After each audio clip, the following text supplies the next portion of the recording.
I hate to be the bearer of bad news, but when it comes to the economy, I do not think we have hit rock bottom. Yes, we have seen some massive layoffs at the beginning of the year in the tens of thousands within the tech space.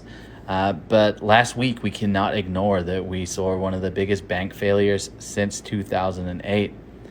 That coupled with continual layoffs. I mean, Meta just laid off another 10,000 people. I thought back when they did lay off the initial 10,000 people, that would be it. But they've done that again. And every single day, I follow a tracker on layoffs.fyi, and it shows that daily people are continuing to get laid off. And it's not just tech.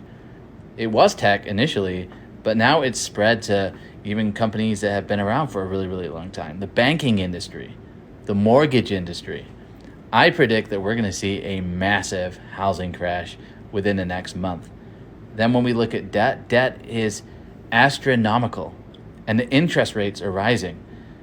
So people who have credit card debt, the interest rates are getting higher and higher, and they're going to start defaulting because there's been so many people that have been laid off and now they've been without a paycheck for months and months and months. They're going to start not paying their credit cards. So credit cards will default. Then cars, and then it will go to housing. So I predict that it is going to get worse over the next 6 months.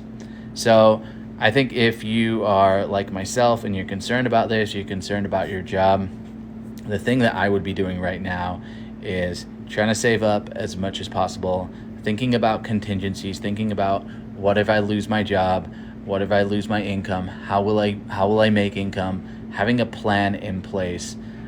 Because I do think that more and more people are going to lose your jobs. Like if you're in the mortgage industry or you're in real estate, you are in a real bad place. I've had 5 text messages from people in those industries that have lost their jobs.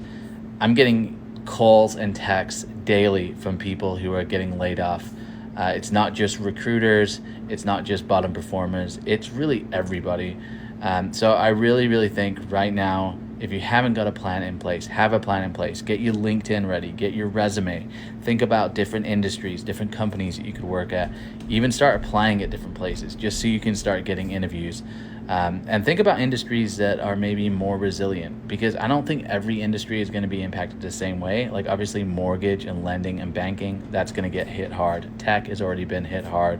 But there's more traditional companies like CPG, which is consumer packaged goods. Those tend to be strong, right? People always need groceries. Healthcare, there's always a need in healthcare. So start thinking about industries that might be a little bit more recession proof. But if you're not thinking this way, you need to be. Don't be caught off guard. Don't be caught by surprise. And if this does happen to you, if you do get laid off, if you lose your income stream, I think there's a lot of different ways that we can make money. I think you can do things quickly, but that's only when you have a plan and when you're prepared for that to happen. All right, so stay wise.